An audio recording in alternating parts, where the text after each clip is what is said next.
وبركاته.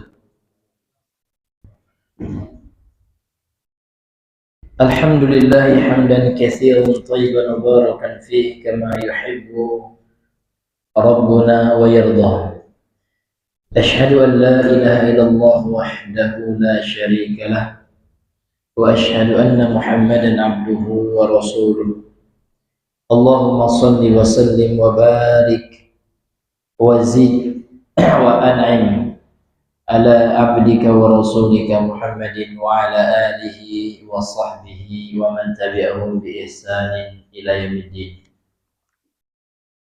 قال الله تعالى في القرآن الكريم: يا أيها الذين آمنوا اتقوا الله حق تقاته ولا تموتن إلا وأنتم مسلمون. أما بعد. معاشر المسلمين إخواني wa akhwati fid din rahimani wa rahimakumullah. Kita kembali bersyukur kepada Allah Azza wa Jalla dan salat serta salam kepada Rasulullah sallallahu alaihi wasallam. Allahumma shalli ala Muhammad wa ala ali Muhammad.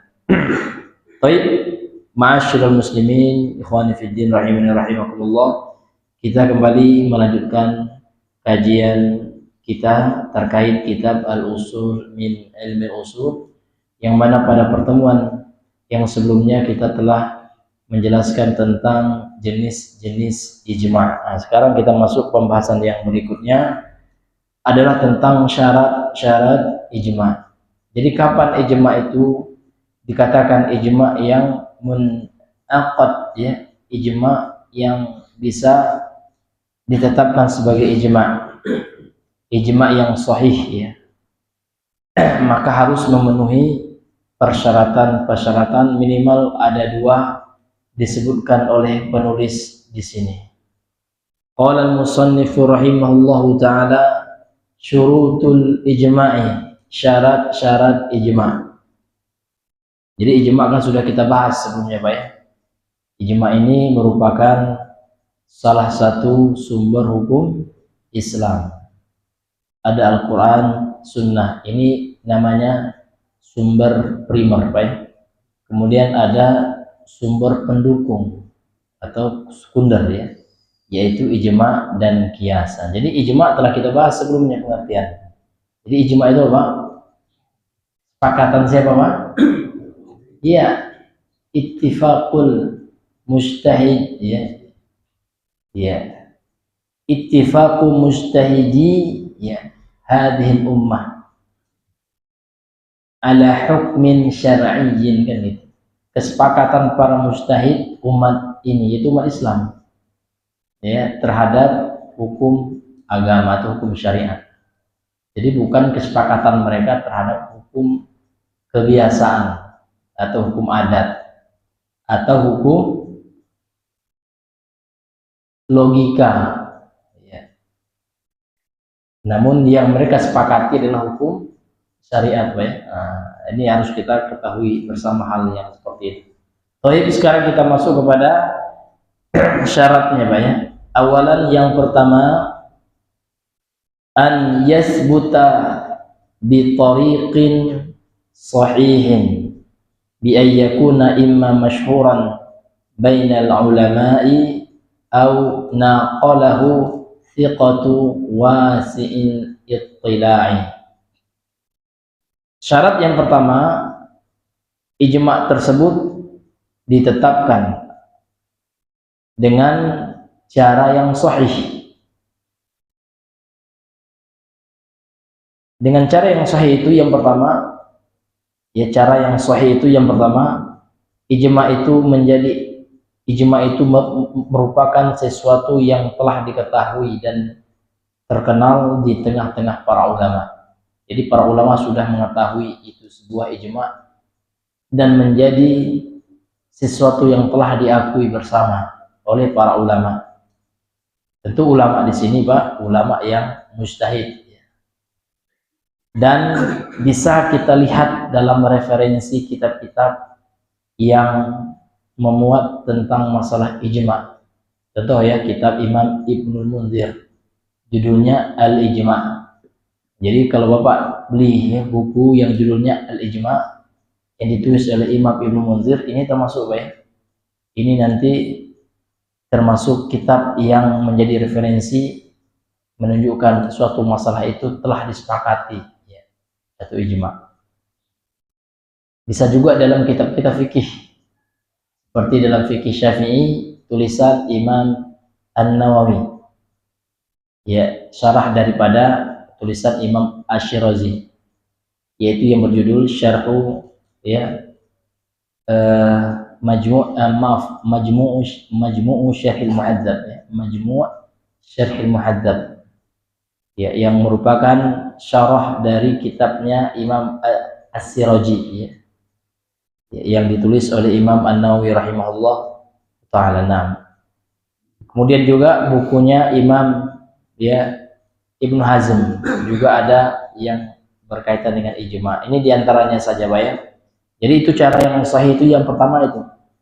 Suatu hal itu sudah, ya, dikenal di tengah para ulama, sudah menjadi perkara yang masyhur, yang terkenal. Itu cara yang sahih yang pertama kata beliau. Kemudian yang kedua, au naqalahu thiqatu wasilitilah, atau sebuah ijma itu telah dinukilkan oleh seorang yang thiqah, yang terpercaya, kemudian yang luas, ya, mutolaahnya, pengetahuannya, penelitiannya terhadap suatu hal yang dia klaim sebagai sebuah kesepakatan atau ijma di antara para ulama. Jadi yang menyampaikannya itu, Pak, seseorang yang thiqah, ya, seorang yang terpercaya. Nah, ini yang dirinya Allah muliakan, dan orang yang punya wawasan yang luas. Wasi itu artinya luas, ya. Apanya? Ittila'nya, wawasannya, mutolaahnya, ya, penelitiannya, ya, bacaannya luas, ya, sehingga kita percaya apa yang dia katakan ijma itu adalah betul sebuah ijma, ya, yang sahih. Nah, ini hadirin yang dimuliakan oleh Allah Subhanahu wa ta'ala.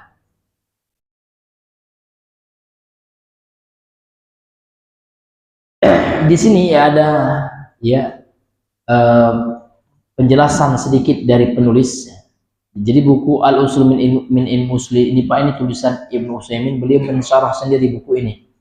Kata beliau di sini dalam syarahnya ini, beliau mengatakan wa hadza muhimmun. Ini adalah perkara penting tentang masalah ijma. Syarat yang pertama ini, Pak, ya. Apa syarat yang pertama, Pak? Ijma itu harus ditetapkan dengan cara yang sahih. Ini perkara penting ini. Lakin indana al-ana man ta'adda, ya, ma yuzkaru an Ibnul Munzir, ya. Akan tetapi di sisi kita sekarang, kata beliau, ada orang yang melakukan kesalahan lah, ya, man ta'adda, melakukan hal yang berlebihan gitu, ya. Ma yuzkaru, apa yang mereka sebutkan an Ibnul Munzir. Jadi ada orang yang mengklaim itu ijma, Pak, ya. Kemudian mereka sebutkan itu dari kitabnya Imam Ibnu Munzir, kata beliau, ya. Ibnul Munzir, maka Imam Ibnu Munzir ini wa yaquluna innahu yatasahalu, ya, fi naql ijma. Ada ulama yang mengkritik Imam Ibnu Munzir ini, Pak. Mereka para ulama mengkritik ini, mengatakan innahu yatasahal. Imam Ibnu Munzir ini bergampang-gampangan atau bermudah-mudahan. Maka ulama itu kan ada beberapa sifat, Pak, ya. Ada mutasahil namanya, Pak, ya. Itu artinya ulama yang mudah menggampang-gampangkan. Kalau dalam hadis itu ada ulama yang mudah menggampangkan, mensahihkan hadis, itu seperti Imam At-Tirmidzi. Itu gampang memang, ya, syaratnya tidak terlalu ketat. Ada juga ulama yang mutasyaddid. Nah, mutasyaddid ini, Pak, gampang mendhaifkan hadis. Artinya dia sangat ketat syarat sahih menurut beliau. Nah, tapi ulama yang kita pegang itu, Pak, pertengahan, ya, mu'tadil namanya, mutawassit atau mu'tadil, ulama yang pertengahan seperti Imam Al-Bukhari, ya, Imam Muslim, Imam Ahmad, ya. Kalau yang ulama yang gampang mensahihkan hadis Imam At-Tirmidzi. Kalau yang gampang mendhaifkan diantaranya Imam Ibnul Jauzi. Ya. Nah, sementara kalau ulama kontemporer sekarang, Pak, ulama ini menurut ini sifatnya mungkin subjektif ya, Pak ya. Ya, menurut guru kami gitu ya. Guru kami mengatakan Syekh Abdul Hasan ya. Kalau ulama kontemporer sekarang, ulama zaman sekarang ya, yang gampang-gampang mensahihkan hadis, kata beliau ini Pak ya. Ini mungkin subjektif wallahu alam ya. Itu Syekh Al-Albani. Jadi Syekh Al-Albani ini adalah mudah beliau mensahihkan hadis, enggak terlalu ketat. Nah, ini bertentangan dengan siapa? Dengan klaim orang-orang yang enggak suka beliau, katanya Syekh Al-Albani itu mudah melemahkan hadis. Padahal enggak. Karena Syekh Al-Albani sendiri mengatakan, aku tidaklah akan melemahkan dan menganggap suatu hadis itu palsu, melainkan sudah aku periksa bahwasanya ada ulama terdahulu yang banyak menganggap hadis itu lemah, baru beliau lemahkan. Nah, gini Pak ya. Kemudian kalau Syekh Muqbil ya, ulama hadis juga yang diamannya, Syekh Muqbil bin Wadi Al-Wadi'i itu, beliau itu agak keras ya, agak susah mensahihkan hadis ya. Beliau berlawanan dengan Syekh Al-Albani dalam hal mensahihkan hadis. Beliau justru lebih ketat syaratnya. Maka ada hadis yang dianggap sahih oleh Syekh Al-Albani. Kita contoh Pak ya, hadis menggerak-gerakkan jari ketika tasyahud ya, ini itu disahihkan oleh Syekh Al-Albani. Sementara Syekh Muqbil keras sekali, ini hadis syadz, dhaif ya, lemah. Ini menunjukkan apa? Dusta kalau ada orang mengatakan Syekh Al-Albani itu mudah mendhaifkan hadis. Sehingga kata guru kami Syekh Al-Hasan, kalau sebuah hadis sudah dilemahkan oleh Syekh Al-Albani, itu betul-betul sudah lemah itu. Karena beliau ini susah sekali melemahkan hadis, sering mensahihkan hadis gitu. Tapi kalau sudah beliau katakan lemah, ini betul-betul lemah gitu ya, sudah beliau teliti betul, sudah beliau cross check betul kan gitu. Ini hadirin yang Allah muliakan, ini bagi orang yang mendalami ilmu hadisnya. Ini kalau Syekh Muqbil, beliau ya kalau sudah mensahihkan hadis ya, itu betul-betul sahih gitu ya. Kenapa? Karena beliau tidak gampang untuk mensahihkan hadis. Di situ diambil ibrohnya ya, pelajarannya. Ini terkait ulama hadis zaman sekarang. Kalau zaman dahulu ada memang baik seperti yang kalau ketat itu seperti Imam Ibnu Ma'in ya, itu sangat ketat. Yahya bin Ma'in ini sangat ketat sekali ya. Sementara Imam At-Tirmidzi, kemudian Imam Ibnu Hibban, Imam Hakim ini dikenal sebagai mudah-mudah ya, mutasahil ya, dalam mensahihkan hadis gitu. Yang mu'tadilnya Imam Bukhari, Muslim, Imam Ahmad ya, ini yang dikenal dalam ilmu jarh wa ta'dil seperti itu. Wallahu a'lam bishawab. Jadi kita kembali kepada ya pembahasan tentang masalah ijma ini. Jadi kata beliau, kata Imam Ibnu Utsaimin, menurut ulama gitu ya, Imam Ibnu Munzir ini ia tasahalu fi naql ijma, bermudah-mudahan dalam menukilkan ijma gitu ya. Iya. Wa ja'a nasun yatasahaluna fi naql ijma, sehingga datanglah manusia setelahnya juga bergampang-gampangan dalam menukilkan ijma. Artinya itu belum tentu ijma. Dia sudah bilang telah ijma ulama. Padahal belum tentu ijma itu maksudnya bergampang-gampangan dalam menukil ijma itu. Fa idza lam yarau ya, baina ulama'i ya, biladihim khilafan qalu bil ijma'. Bagaimana bentuk mereka bergampang-gampang itu? Apabila mereka tidak melihat ya, di antara ulama daerah mereka tidak menyaksikan adanya perselisihan, adanya khilaf pada ulama di daerah mereka mengatakan itu ijma'. Bal idza lam yarau bainahum wa baina zumalaihim khilafan qalu bil ijma'. Bahkan yang lebih bergampang-gampangnya kata Syekh Ibnu Utsaimin ya, bahkan apabila mereka tidak melihat di tengah-tengah mereka atau di antara teman-teman mereka perselisihan, nah mereka sudah mengklaim itu sebuah ijma. Jadi gampang sekali mereka mengatakan itu ijma gitu. Kalau saya dengar katanya tidak ada ulama di RT kami yang berbeda pendapat yang udah itu ijma. Nah, ini bentuk bergampang-gampangan ya Pak. Wasar ijma'u yasiran. Jadilah ijma itu perkara yang mudah. Mudah orang bilang ini ijma kan gitu ya. Bal yumkin law lam yahsul bainahum wa bain ahlihim khilaf qalu al mas'alatu bil ijma'i wa tasahalu jiddan kata beliau. Bahkan ya memungkinkan kalau seandainya tidak terjadi di antara ya keluarga mereka sebuah khilaf perselisihan, nah boleh jadi mereka akan mengatakan ini adalah permasalahan yang telah disepakati gitu ya. Watasahalu jiddan, mereka sangat bermudah-mudahan dalam mengklaim perkara ijma. Ini Pak ya. Nah, jadi memang harus kita lihat dulu apakah itu betul ijma atau tidak.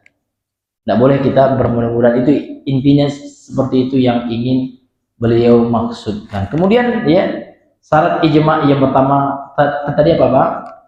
Imma ayyakuna ya, bi ayyakuna imma masyhuran bainal ulama itu ya. Bi ayyakuna imma masyhuran bainal ulama'i. Itu yang pertama.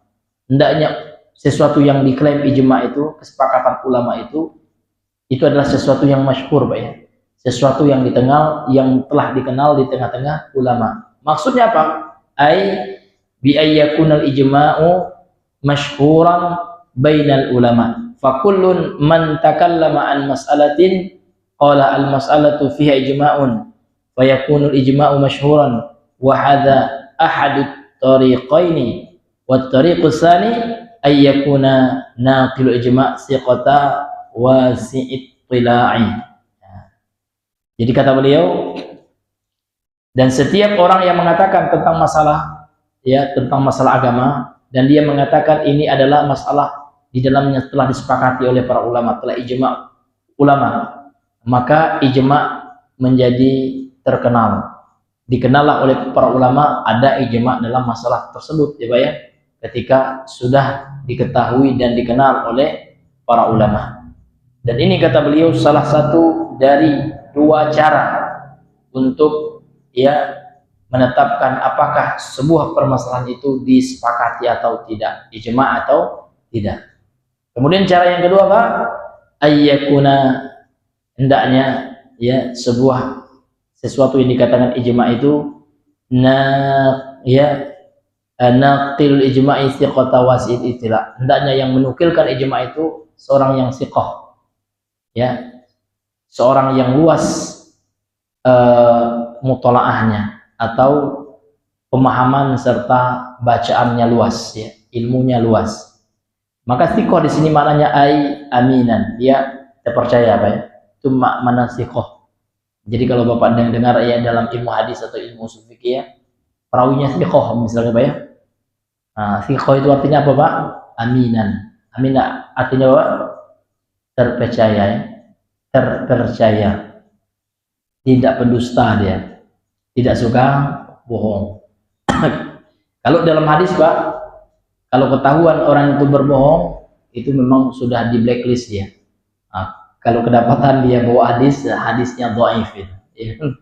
Karena ya telah diketahui ada perawi atau yang menyampaikan hadis itu seorang yang berdusta. Kalau dia berdusta dalam perkara dunia namanya muttaham bil kadzib.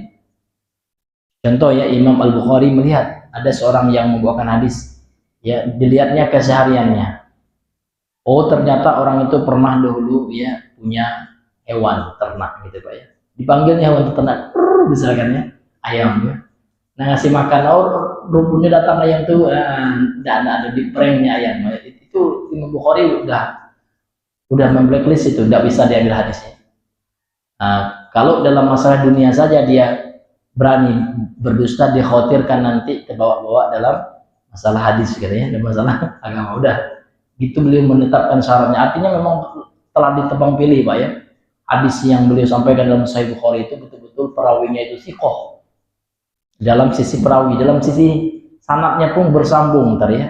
Tidak boleh terputus dari si A dan dari si B. Ditelitinya apakah bisa bertemu ini antara si A dan si B. Kalau kemungkinannya bertemu, memang si A ngaku memang bertemu dia ketika dengan hadis dari si B diambilnya. Tapi kalau seandainya lihat dari waktu masa hidupnya gitu ya, si A ini lahir tahun 2026 gitu ya, sementara si B ini matinya di 2026 itu mungkin bertemu ini hari Bukhari. Nah, ini hadisnya munqati', hadisnya terputus sanadnya, maka ini juga hadis dhaif. Ini hadirin yang dimuliakan, ini dari sisi ilmu hadis seperti itu, Pak. Jadi Imam Bukhari masya Allah ya, betul-betul menseleksi ya kan, ya hadis yang akan beliau tuliskan dalam Sahih Al-Bukhari. Dan jadi nggak sembarangan gitu, sehingga para ulama sepakat, Pak, hadis yang paling sahih itu hadis Sahih Al-Bukhari ya, setelahnya baru Sahih Muslim. Kalau dua-duanya sepakat ya meriwayatkan sebuah matan hadis tertentu, namanya hadis muttafaqun alaih ya, itu lebih kuat lagi, Pak. Nah, jadi hadis yang terkuat itu, Pak, sebenarnya bukan hadis Sahih Bukhari dan Muslim. Ya maaf ya, yang paling kuat itu sebenarnya mutawatir, itu yang paling nomor satu itu mutawatir. Nah, yang kedua baru hadis muttafaqun alaih. Yang ketiga baru hadis diriwayatkan oleh Imam Bukhari sendiri. Yang keempat diriwayatkan oleh Imam Muslim sendiri. Nah, ini Pak ya. Jadi yang paling kuat itu sebenarnya mutawatir. Ya, mutawatir. Dan diantara contoh hadis mutawatir itu, Pak, adalah hadis tentang larangan ancaman lah ya, ancaman berbohong atas nama Nabi. Maka tidak boleh, betul Pak. Kalau kita tidak tahu itu jangan kita bilang itu hadis. Harus kita cross check zaman sekarang ini. Dan zaman sekarang itu mudah, Pak. Ada banyak aplikasi. Ada aplikasi yang lewat laptop itu Jawami'ul Kalim ya. Ini memang aplikasi yang dirancang oleh para ulama dan ahli teknologi gitu ya, untuk ya mengetahui identitas, kualitas, kedudukan sebuah hadis. Atau dalam handphone ini ada namanya apa ya, pencari situs tentang mencari hadis gitu. Karena dalam situs itu juga nanti ada komentar ulama hadisnya. Ini hadisnya hasan, sahih gitu. Jadi kalau kita nyampein hadis, Pak, minimal kita lihat itu dulu. Kita ketik hadisnya ya, Pak ya, di aplikasi itu. Nah, kalau saya seperti itu, Pak, karena kita bukan ahli hadis ya. Kita bukan orang yang banyak mentakal hadis, kita hanya pembelajar aja ya. Kita pembelajar, orang yang belajar tentang hadis, bukan ahli hadis kayak Syekh Albani, enggak. Ya kan, Syekh Albani itu, Pak, itu lebih ya hebat daripada mesin komputer lagi ya. Kenapa? Ya karena beliau lebih banyak referensinya gitu ya. Nah, kalau di aplikasi ini mungkin referensinya terbatas juga ya kan. Hanya hadirin yang Allah muliakan, minimal kita lihat di aplikasi itu, Pak ya, sehingga ketika kita mengatakan itu hadis, nah, betul-betul kita punya hujah gitu ya, kita punya referensi. Jangan kita bilang kata guru saya itu hadis ya. Nah, kita dengar gurunya bilang itu riwayat siapa. Karena banyak sekarang, Pak ya, bukan hadis dibilang hadis. Kita ambil contoh apa? Hubbul watan minal iman.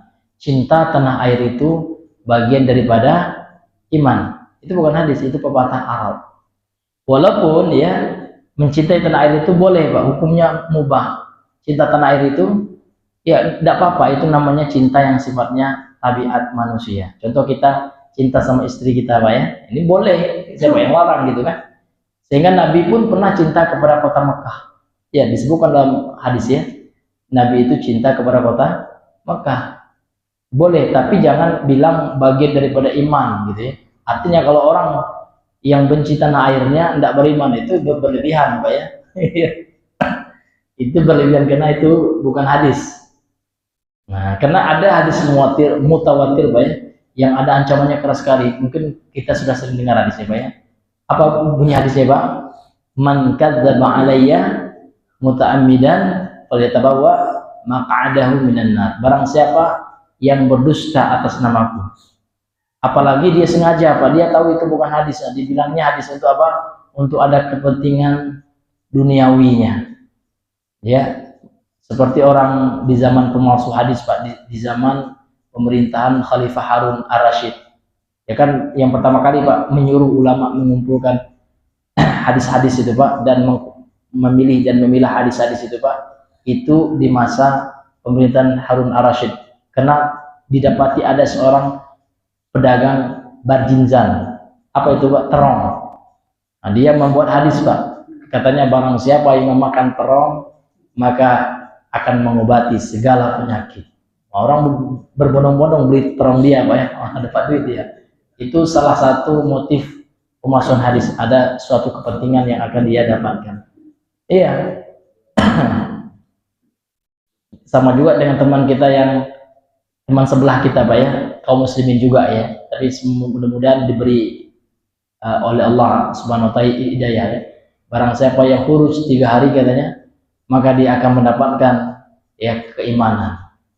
Karena memang dia suka kurus gitu ya. Jadi dimotivasinya orang buat ninggalin keluarganya 3 hari aja. Ini akan mendapatkan hidayah. Sehingga kalau kita ingin kurus Pak, dikasihnya penjelasan dulu. Dia berkaitan dengan hidayah, itu yang disebut dengan bayan hidayah. Iya. Jadi kalau Bapak ingin kurus Pak, dikasihnya bayan namanya bayan hidayah. Karena orang yang kurus itu dapat hidayah. Yang nggak kurus walaupun dia sudah mondok bertahun-tahun, itu menurut mereka belum dapat hidayah. Karena standar hidayah itu adalah ketika mau mengikuti khuruj. Ya, itu kan salah itu Pak. Ya kan, nggak benar yang seperti itu yang harus kita perbaiki. Ya, mudah-mudahan saudara kita tersebut ya, kaum muslimin ya, diberikan hidayah oleh Allah, tidak terkena syubhat. Ini kan syubhatnya luar biasa jadi ya. Baik. Kembali kita kepada pembahasan kita. Jadi memang syarat ya ijma yang pertama Pak ya, ijma itu harus ditetapkan dengan cara yang sahih. Ya, cara yang sahih itu ada 2 Pak ya.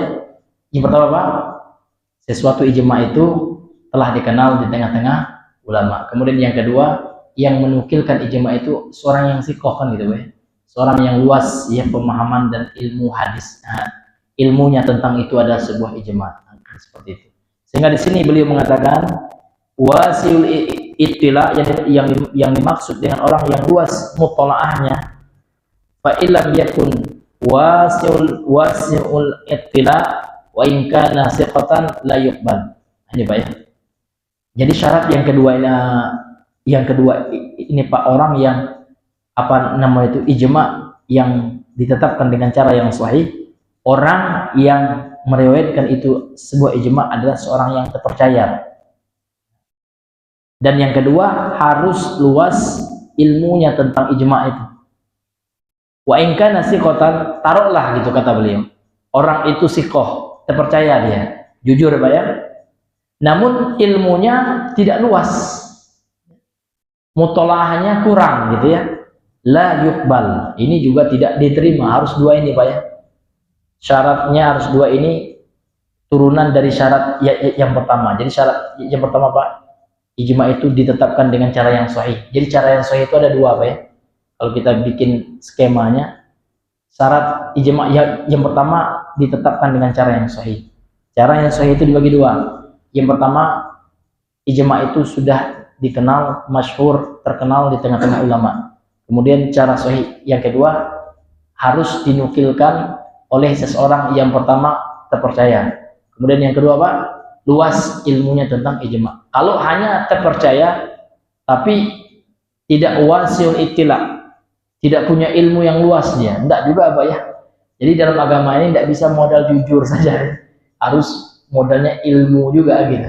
Atau sebaliknya, orang itu ilmunya luas ya kan, ya mutalaahnya luas, dia punya wasiul ittila, namun dia kurang jujur gitu, itu juga tidak memenuhi persyaratan. Nah, ini Pak ya. Karena dia suka bohong misalkan, tidak ijma, dibilangnya ijma, walaupun kita ketahui dia punya ilmu, tapi dia tidak jujur. Nah ini diantara syarat yang harus dipenuhi dalam sebuah ijma. Ini Bapak Ibu yang Allah muliakan. Kemudian diberikan contoh oleh beliau di sarahnya nih Pak ya. Mislu anna lama, seperti kita mengetahui anna hadar rajulun muqallid, ya. Kita mengetahui ada seorang laki-laki, ini seorang laki-laki yang suka ngekor gitu, Pak ya. Suka mengikuti saja tanpa tahu ilmunya. Itu namanya muqallid. Nah, rajulun muqallidun la yu'addu, ya, kutuba ashabil madhabi, ya. Fakaifa, ya, fakaifa yanqulul ijma'a fa inna hadha la yasihu minhu da'wal ijma'i li'annahu laysa wasiyal ittila'i, lakin idza alimna min ta'alifihi annahu wasi' ittila' wa yanqulu aqwal ahli ilmi min kulli madhhabin min kulli wa min kulli tabaqatin fa innahu idza naqala al-ijma'a wa huwa thiqatun faqad sabata al-ijma'u wa hadha fi al-ijma'i ghairu al-qat'i, amma al-qat'iyyu faqad sabaqa annahu la yahtaju ila thiqati naqilin li'annahu muttafaqun alaih. Kata beliau, hadirin yang dimuliakan oleh Allah Subhanahu wa taala, ada seorang laki-laki tapi dia muqallid gitu, Pak ya, maka dia itu tidak dianggap, ya, dalam buku-buku para imam mazhab. Bagaimana dia bisa menukilkan ijma gitu. Jadi kalau seandainya orang yang menukilkan ijma itu, Pak, la yu'addu, ya, kutubu ashabil mazhab, dia tidak termasuk dianggap dalam kitab ulama mazhab yang terkenal, ya. Seperti, ya, mazhab Abu Hanifah, Imam Malik, ulamanya, ya, tidak menganggap seorang perawi ijma ini, ya kan, sebagai seseorang yang thiqah atau seorang yang luas itilanya. Fa inna hadza la yasihu minhu, maka tidak sah, tidak sahih darinya klaim ijma. Jadi kalau seandainya dia mengklaim sebuah ijma sementara dia tidak dikenal oleh para ulama gitu, ya, yang tidak punya mutolaah, ilmu yang luas tentang ijma, li'annahu laisa wasi'an ittila', maka dia tidak, ya, dianggap orang yang punya ilmu yang luas dalam ijma, dan tidak diterima juga, Pak. Maka ketat juga syaratnya itu, Pak, orang yang menukilkan ijma itu. Maka nggak sembarangan orang bilang ini ijma, harus orang yang jadi kalau ada orang yang mengklaim, Pak, ini perkara sudah diijmakan oleh ulama, kita tanya dulu siapa yang bilang seperti itu, kan gitu. Tolong sebutkan perawi ijma'nya. Kalau orang yang menukilkan ijma itu diketahui dan terkenal dalam kitab-kitab ulama mazhab dan fikih, Pak ya, maka bisa kita terima. Tapi kalau tidak dikenal dia siapa, dia majhul, ya, tidak dikenal dia, maka klaim ijma'nya tentu tidak sahih, kata beliau. Ini hadirin yang Allah muliakan. Lakin akan tetapi idza alimna, apabila kita telah mengetahui gitu, Pak ya, min ta'alifihi, dari buku karangannya atau dari karya tulisnya, annahu wasil ittila', bahwasanya memang perawi ijma itu, Pak ya, orang yang penukil ijma itu memang seorang yang luas ilmunya. Wa yanqulu aqwal ahli, dan dia telah menukilkan ucapan-ucapan para ulama, min kulli madhhabin, dari setiap mazhab, ya kan, luas ilmunya, seperti Imam Nawawi. Kalau Imam Nawawi, Pak, ini luas, ya ilmunya. Kalau beliau mengklaim sebuah ijma, itu bisa kita terima itu. Nah, ini diantaranya, Pak ya, contoh, ya. Wa min kulli tabaqatin, dan dari setiap tabaqah atau fase generasi para ulama. Ada tabaqah sahabat, generasi sahabat, ada tabaqah tabi'in, ya kan, ini masuk tabaqah itu. Fa innahu idza naqala ijma', maka kalau dia menukilkan sebuah ijma' wa wasiqah, dan dia adalah seorang perawi yang terpercaya, faqad sabatal ijma'u, maka ijma' bisa ditetapkan dengan penukilannya karena dia thiqah. Wa hadza fil ijma'i ghairu qat'i, ini masuk dalam ijma' yang zanni sifatnya, yang tidak qat'i. Amal qat'i, adapun ijma' yang qat'i ini telah kita bahas ya kemarin, Pak ya. Ada pembagian ijma', ada yang qat'i dan zanni. Faqad sabaqa annahu la yahtaju ila thiqati naqilin, tidak dibutuhkan, ya, orang yang menukilkan itu adalah seorang yang thiqah, ya. Lianna, kenapa? Karena dia telah disepakati oleh banyak ulama gitu, ya. Karena ijma' itu sudah disepakati, ya, tidak ada yang menyelisihinya.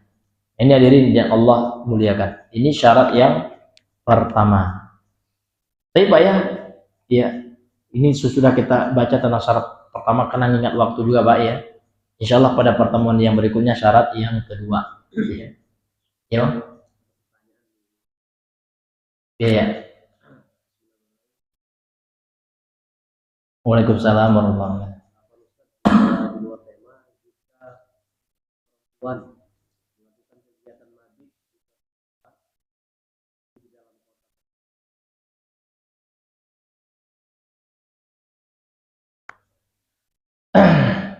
Ya, kalau dalam hadisnya itu memang larangannya, ya kan,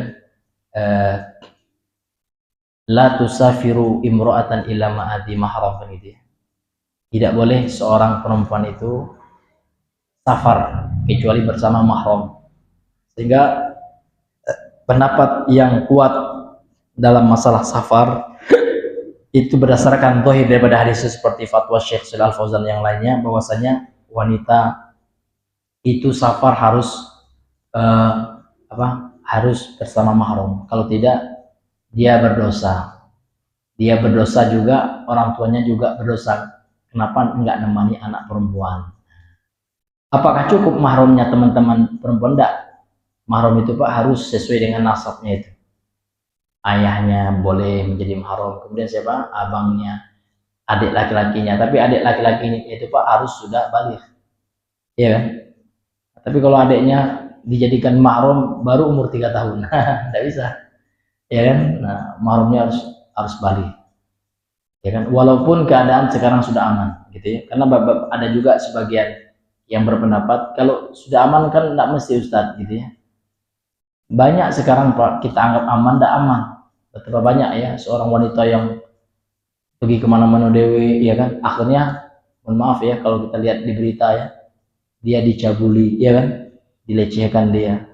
Kan ada juga yang diperkosa, na'udzubillahi min dzalik. Maka syariat ini luar biasa Pak, syariat Islam ini menjaga betul wanita itu. Nah, kemana-mana wanita ada pengawalnya, gitu kan? Betul-betul luar biasa syariat ini Pak. Betul-betul kita menjaga kaum wanita, enggak seperti orang barat dibiarin wanita kemana-mana. Bahkan orang barat itu membiarin wanita melakukan pekerjaan yang terkadang tidak sesuai dengan kodrat wanita. Di barat itu Pak ada wanita sebagai cuci mobil, tukang cuci mobil perempuan. Nauzubillah, kasihan ya kan, asal cuci mobil dia nunduk. Kalau dalam Islam tidak boleh, wanita harus dimuliakan kan gitu. Kalau ingin bekerja wanita itu di tempat yang tertutup, dimuliakan betul, dijaga ketat ya Pak ya. Begitulah Islam memuliakan wanita, bukan seperti anggapan orang barat. Dianggapnya Islam itu ya apa istilah itu Pak, emansipasi wanita apa? Iya, mengekang kebebasan wanita. Padahal enggak. Islam bukan mengekang, namun Islam memberikan ya apresiasi, ya perlindungan yang layak buat wanita, sehingga wanita itu terjaga kehormatannya, terjaga harga dirinya. Maka tidak boleh dalam Islam itu wanita safar kecuali bersama mahramnya. Kemudian yang kedua, pertanyaannya kalau seandainya dia tidak safar ya, karena safar itu kan ada batasnya Pak ya, ada batas jarak tempuhnya. Nah, ulama mazhab biasanya seperti dalam mazhab Syafi'i ya, dan juga dalam mazhab Hambali, dan juga pendapat Syekh bin Baz, ulama kontemporer sekarang, itu biasanya yang dikatakan safar itu Pak, biasanya urufnya, kebiasaannya ketika menempuh jarak 80 km perjalanan. Nah, baru itu dikatakan safar. Tapi kalau tidak safar, bolehkah wanita tanpa mahram? Boleh. Kalau yang pertama syaratnya aman. Silakan dia keluar belanja ke pasar. Kan nggak dikatakan safar, karena dekat ya kan. Ya. Kemudian yang kedua dia punya kebutuhan yang mendesak, aman dulu Pak ya. Aman artinya memang kita bisa memperkirakan wanita itu tidak akan diganggu, tidak akan kita tahu tempat itu tempat yang aman ya. Tidak tempat yang sepi ya kan, tidak tempat yang rawan pelecehan ya kan, kita tahu itu tempat yang ramai ya kan. Kemudian yang kedua, terjaga martabat wanita itu, maksudnya dia tidak terkena hal yang bisa menimbulkannya dalam maksiat gitu, seperti banyak laki-laki yang bukan mahram ya kan, kaget dia digoda pula oleh laki-laki. Iyalah kalau kuat iman wanita itu Pak. Ternyata wanita itu maaf ya, wanita yang kurang menjaga pula. Udahlah ngobrol dengan laki-laki, akhirnya Pak terjadi hal tidak diinginkan nanti, ya kan? Itu yang syarat yang harus kita penuhi, gitu ya. Kemudian yang kedua Pak, syaratnya dia tidak melanggar syariat dalam hal itu. Ketika dia berangkat keluar itu, kita bisa prediksi dia tidak akan melanggar syariat. Boleh seperti ke pasar, kalau ke pasar memang ada kebutuhannya.